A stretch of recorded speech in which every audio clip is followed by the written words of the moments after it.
السلام علیکم، میں ہوں Rizwan Ashraf. Army chief general Asim Munir اچانک سے پہنچے ہیں NDU میں، جہاں پر جنرل آصف غفور نے ان کا بڑا زبردست استقبال کیا، اور اس موقع پر نہ صرف army chief general Asim Munir کی جانب سے بہت اہم ترین خطاب کیا گیا، بلکہ جو جنرل آصف غفور ہیں جو کہ NDU کے سربراہ ہیں، ان کی جانب سے بھی انتہائی اہم ترین خطاب کیا گیا۔ اور یہاں پر ایک تقریب منعقد کی گئی تھی جو کہ ایک برطانوی برٹش ڈیلیگیشن یہاں پر پہنچا تھا NDU میں، ان کا یہاں پر دورہ تھا۔ اس سلسلے میں یہاں پر ایک تقریب منعقد کی گئی، اس کی جو اہم ترین انفارمیشن ہے اس خطاب کے اندر،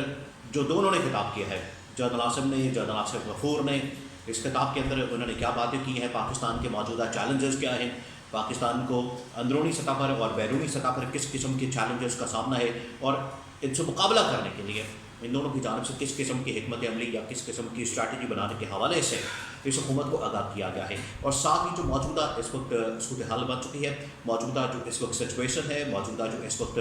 سیناریو ہے، جہاں پر عمران خان کی رہائی کے حوالے سے، عمران خان کے ساتھ مذاکرات کے حوالے سے، عمران خان کو مختلف جو اس وقت آفرز آ رہی ہیں، اس کے حوالے سے انتہائی اہم ترین انفارمیشن میرے پاس موجود ہے، وہ آپ کے ساتھ میں شیئر کرتا ہوں۔ دیکھیے، آج کی جو صورتحال ہے پاکستان کی، اس کو سمجھنا بڑا ضروری ہے، اور اس کے کانٹیکسٹ میں آپ کو یہ خطاب جو جنرل عاصم منیر کی جانب سے اور جنرل آصف غفور کی جانب سے کیا گیا ہے، وہ پھر آپ کو سمجھ آئے گا کہ آج کی موجودہ صورتحال کیا ہے۔ تھوڑا سا پہلے میں آپ کو موجودہ صورتحال کو ایکسپلین کر دوں کہ پاکستان کے اندر اس وقت موجودہ صورتحال کیا بن چکی ہے، اور اس کے کانٹیکسٹ میں یہ جو خطاب کیا گیا ہے جنرل آصف غفور اور جنرل عاصم منیر کی جانب سے، یہ کس قدر انتہائی اہمیت کا حامل ہے۔ موجودہ صورتحال کیا ہے؟ شہباز شریف جو کہ اس وقت سعودی عرب سے واپس آ چکے ہیں، شہباز شریف نے دورہ کیا تھا سعودی عرب کا، اور سعودی عرب کے دورے میں انہوں نے محمد بن سلمان کے ساتھ ملاقات کی۔ نہ صرف محمد بن سلمان کے ساتھ ملاقات کی، بلکہ شہباز شریف نے وہاں پر ورلڈ اکنامک فورم کے ساتھ بھی خطاب کیا، وہاں پر ان کے ساتھ بھی انٹریکشن کیا۔ اس انٹریکشن کا مطلب یہ تھا، یا اس انٹریکشن کا مقصد یہ تھا کہ جو بھی عالمی سرمایہ کار وہاں پر موجود ہیں، جو بھی بڑے بڑے انویسٹمنٹ کرنے والے لوگ یا کمپنیاں موجود ہیں، جو بڑے بڑے انویسٹر موجود ہیں، ان کو پاکستان میں انویسٹمنٹ کے حوالے سے قائل کیا جائے، ان کو پاکستان میں انویسٹمنٹ کے حوالے سے کنونس کیا جائے، اور جو پاکستان کی موجودہ صورتحال ہے اس کے حوالے سے آگاہ کیا جائے۔ لیکن شہباز شریف نے وہاں پر کیا گول کھلایا؟ شہباز شریف نے جو پاکستان کے مسائل ہیں، پاکستان کے جو مسائل ہیں وہ اصل میں ان کی وجہ سے آئے ہیں۔ جو اس وقت حکومت بیٹھی ہوئی ہے PDM پارٹ 2، PDM پارٹ 1 سے لے کے نگران، اور نگران حکومت کے بعد PDM پارٹ 2 جو کہ آج بیٹھی ہوئی ہے، یہ جو پچھلے تقریباً 2.5-3 سال کا عرصہ ہے، اس دوران جتنے حکمران آئے ہیں، جس میں یہ سارے PDM والے، پیپلز پارٹی والے، نون لیگ والے، MKM والے، پہلے پارٹ میں یا پہلے حصے میں مولانا فضل الرحمان بھی شامل تھے، اور جتنی باقی پولیٹیکل پارٹیز ہیں وہ تمام کی تمام اس میں شامل تھی، اور انہوں نے ملک کی تباہی اور بربادی کی، اور شہباز شریف نے اس تباہی اور بربادی کا جو رونا ہے وہ عالمی سطح کے اوپر رویا، جس کی وجہ سے جو عالمی انویسٹر ہیں یا جو بین الاقوامی انٹرنیشنل انویسٹر ہیں، وہ اس حوالے سے بڑے پریشان ہیں کہ پاکستان کے اندر اب شہباز شریف نے وہاں پر کیا رونا رویا ہے کہ پاکستان کے اندر بجلی چوری ہوتی ہے، پاکستان کے اندر لوگ ٹیکس نہیں دیتے، ہمارے اخراجات بہت زیادہ بڑھ چکے ہیں، ریاست کے جو اخراجات ہیں، حکومت کے جو اخراجات ہیں، وہ ہماری آمدن سے کئی گنا بڑھ چکے ہیں۔ وہاں پر بجلی چوری، وہاں پر گیس چوری، وہاں پر گندم کے بحران، وہاں پر عدلیہ کا بحران، وہاں پر سیکیورٹی چیلنجز، اور یہ وہ تمام چیزیں، یہ تمام مسائل جو کہ کوئی شک نہیں ہے کہ پاکستان اس وقت درپیش ہے۔ لیکن اس کی جو ذمہ داری بنتی ہے، ذمہ داری جن پر عائد ہوتی ہے، وہی لوگ جا کر عالمی سطح کے اوپر رونا روتے ہیں، جس کی وجہ سے جو عالمی انویسٹر ہے، جو بین الاقوامی انویسٹر ہے، وہ پھر پاکستان میں انویسٹمنٹ کرنے کو تیار نہیں ہوتا۔ تو یہ پہلا بلنڈر مارا شہباز شریف نے، اور شہباز شریف کے اس بلنڈر کی وجہ سے اب عالمی انویسٹر پاکستان آنے کو تیار نہیں ہے۔ تو یہ صورتحال، شہباز شریف کا یہ جو دورہ ہے، سعودی عرب کا دورہ، مقصد تو یہ تھا کہ شہباز شریف کو وہاں پر بھیجا جائے، اور وہاں پر جو عالمی انویسٹر ہیں، بین الاقوامی انویسٹر ہیں یا بین الاقوامی انٹرنیشنل انویسٹر ہیں، ان کو قائل کر کے پاکستان لایا جائے۔ آگے سے انہوں نے یہ گول کھلایا ہے، یہ ان کے کرتوتے ہیں، جس کی وجہ سے ان کے ساتھ نہ کوئی کام کرنے کو تیار ہے، نہ ان کے اوپر کوئی ٹرسٹ کرنے کو تیار ہے، نہ اسٹیبلشمنٹ کا اب ان کو ساتھ یا بھروسہ حاصل ہے، اور عوام تو پہلے سے ہی ان کو ریجیکٹ کر چکی ہے۔ یہ ان کی حالت ہے۔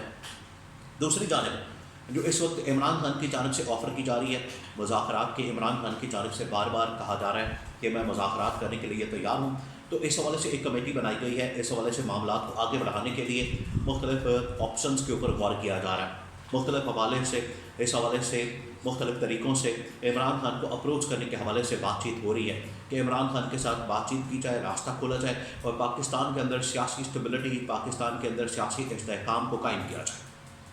اب اس صورتحال میں اسٹیبلشمنٹ کے اوپر بہت بڑی ذمہ داری عائد ہوتی ہے۔ اسٹیبلشمنٹ جو پاکستان کی ٹاپ ملٹری کمانڈ ہے، اس میں خاص طور پر جو آرمی چیف ہیں جنرل آصف منیر اور جنرل آصف غفور، دیکھیں ان کی بڑی زبردست ایک ٹیم بن چکی ہے اس وقت۔ جنرل آصف منیر نے آپ کو بتایا کہ جب آتے ساتھ ہی چارج سنبھالا، آتے ساتھ ہی انہوں نے اپنا عہدہ سنبھالا آرمی چیف کا، انہوں نے سب سے پہلے کام کیا کیا؟ اس وقت حالات یہ ہے کہ ڈالر اوپر جا رہا تھا، ڈالر 350 پہ پہنچ گیا تھا اور 350 سے 400 کی جانب گامزن تھا۔ اس کے بعد اسمگلنگ بہت زیادہ تھی، پاکستان میں پیٹرول کی اسمگلنگ اتنی زیادہ ہو چکی تھی کہ پاکستان میں پیٹرول کا کرائسس پیدا ہو چکا تھا، پھر اور چیزوں کی اسمگلنگ ہو رہی تھی کوئٹہ کے راستے سے، تو بہت سارے مسائل وہاں پر موجود تھے۔ جنرل آصف نے جنرل آصف غفور کو یہ ٹاسک دیا تھا کہ آپ جائیں ان معاملات کو سنبھالیں، اور انہوں نے جا کے یہ معاملات سارے سنبھالے، ہینڈل کیے، اور نہ صرف ان کو مینج کیا بلکہ کنٹرول کیا، اور یہ تمام اسمگلنگ کے جو راستے تھے ان کا قلع خامہ کیا، ان کو بند کیا، ان کا سدباب کیا، ان کی روک تھام کی، جو بڑا زبردست کام کیا تھا۔ اس کے بعد پھر این ڈی یو کے اندر ان کو تعینات کر دیا گیا جنرل آصف غفور کو۔ اب جنرل آصف غفور این ڈی یو کے سربراہ ہیں، وہاں پر برٹش ڈیلیگیشن نے دورہ کیا، برٹش ڈیلیگیشن وہاں پر پہنچا ہے، اور اس موقع پر army chief general Asif Munir اور ساتھ میں جو جنرل آصف غفور ہیں انہوں نے ایک مشترکہ خطاب کیا۔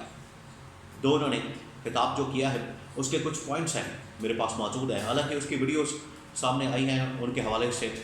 اس کی ویڈیوز جاری کی گئی ہیں، لیکن کچھ پوائنٹس ہیں جو بڑے اہم ترین ہیں۔ ایک تو یہ کہ پاکستان کی جو موجودہ صورتحال ہے وہ سامنے رکھی گئی دونوں کی جانب سے، آرمی چیف کی جانب سے بھی اور جنرل آصف غفور کی جانب سے بھی، کہ پاکستان کی جو موجودہ صورتحال ہے وہ کس قدر مخدوش ہے یا خطرناک ہے، خوفناک ہے، اور اس کے حل کے لیے، اس کے سلوشن کے لیے ہمیں مل کر کام کرنا ہے۔ اور برطانیہ کے ساتھ اس حوالے سے تعلقات پاکستان کے بڑے اچھے ہیں اس کانٹیکسٹ میں کہ وہاں سے انویسٹمنٹ، وہاں سے ریمیٹنس کی شکل میں جتنا پاکستانی وہاں پر موجود ہے ان کی جانب سے ریمیٹنس، ان کی جانب سے زر مبادلہ، جس کی وجہ سے پاکستان کے خزانے میں پاؤنڈز اور ڈالرز وغیرہ آتے ہیں۔ جتنے یورپ کے ممالک ہیں اور امریکہ، وہاں سے جو ڈالرز اور وہاں سے جو پاؤنڈز پاکستانی بھیجتے ہیں وہ پاکستان کے لیے ایک بہت بڑا سرمایہ ہے، پاکستان کے لیے بہت بڑی انویسٹمنٹ ہے، پاکستان کے لیے وہ زر مبادلہ خزانے میں اضافہ کرنے کا باعث بنتا ہے۔ تو انہوں نے وہاں پر ایک تو ان کا شکریہ ادا کیا کہ جس طریقے سے آپ نے پاکستانیوں کو وہاں پر کام کرنے دیا ہے، ان کو موقع دیا ہے، ان کو اپرچونٹی دی ہے، اس کی وجہ سے پاکستان کافی حد تک ان مسائل کے اوپر قابو پانے میں کامیاب رہا ہے۔ اب برطانیہ کے ساتھ جو معاملات ہیں اور بھی کچھ چیزیں ہیں جو آج کل چل رہی ہیں، جس میں براہ راست برطانیہ کا اسٹیک موجود ہے، وہ ہے 190 ملین پاؤنڈ کیس، اور اس طرح کے اور بڑے معاملات ہیں جن کے اوپر بات ہوتی ہے۔ لیکن یہاں پر دونوں نے جو برٹش ڈیلیگیشن ہے اس کا بڑا زبردست استقبال کیا، ان کو ویلکم کیا، اور اس کے اندر دونوں نے، آرمی چیف نے بھی اور جو جنرل آصف غفور این ڈی یو کے سربراہ ہیں، انہوں نے پاکستان کی موجودہ صورتحال، پاکستان میں انویسٹمنٹ کے حوالے سے، پاکستان میں بین الاقوامی انویسٹر کو لانے کے حوالے سے، پاکستان میں سرمایہ کاری کے لیے ان کو کنونس کیا کہ آپ لائیں پاکستان میں انویسٹمنٹ اور سرمایہ کاری، اور پاکستان میں ہم بہتر ماحول، پاکستان میں سازگار ماحول کے لیے ہم کام کر رہے ہیں، اور اس کے لیے ہماری جو محنت ہے وہ دن رات جاری ہے۔ اب انہوں نے بھی یہاں پر آ کے پاکستان کی سیاسی اسٹیبلٹی کی ڈیمانڈ کی ہے، پاکستان کے سیاسی مستقبل میں جو سیاسی استحکام ہے وہ کس قدر اہمیت کا حامل ہے، اس بارے میں برٹش ڈیلیگیشن نے بھی اس پر روشنی ڈالی ہے، اور انہوں نے اس بات کے اوپر زور دیا ہے کہ جتنا جلدی ہو سکے، جتنا ضروری یہ سیاسی استحکام ہے پاکستان کے لیے، اس کے علاوہ اور کوئی چیز نہیں ہے۔ اور یہ تمام ممالک، جس میں سعودی عرب بھی شامل ہے، جس میں چائنا بھی شامل ہے، ترکی بھی شامل ہے، یورپ بھی شامل ہے اور امریکہ بھی شامل ہے، وہ چاہتے ہیں کہ پاکستان میں جو انویسٹمنٹ ہے وہ ضرور ہونی چاہیے، لیکن اس کے لیے سیاسی استحکام بنیادی شرط ہے۔ جتنی دیر تک پاکستان میں سیاسی استحکام نہیں ہوتا، جتنی دیر تک یہاں پر عمران خان کی رہائی ممکن نہیں ہوتی، جتنی دیر تک عمران خان کو آزاد نہیں کیا جاتا، اتنی دیر تک پاکستان میں یہ جو سیاسی استحکام ہے وہ ایک خواب رہے گا۔ اس خواب کو پورا کرنے کے لیے آپ کو عمران خان کی رہائی،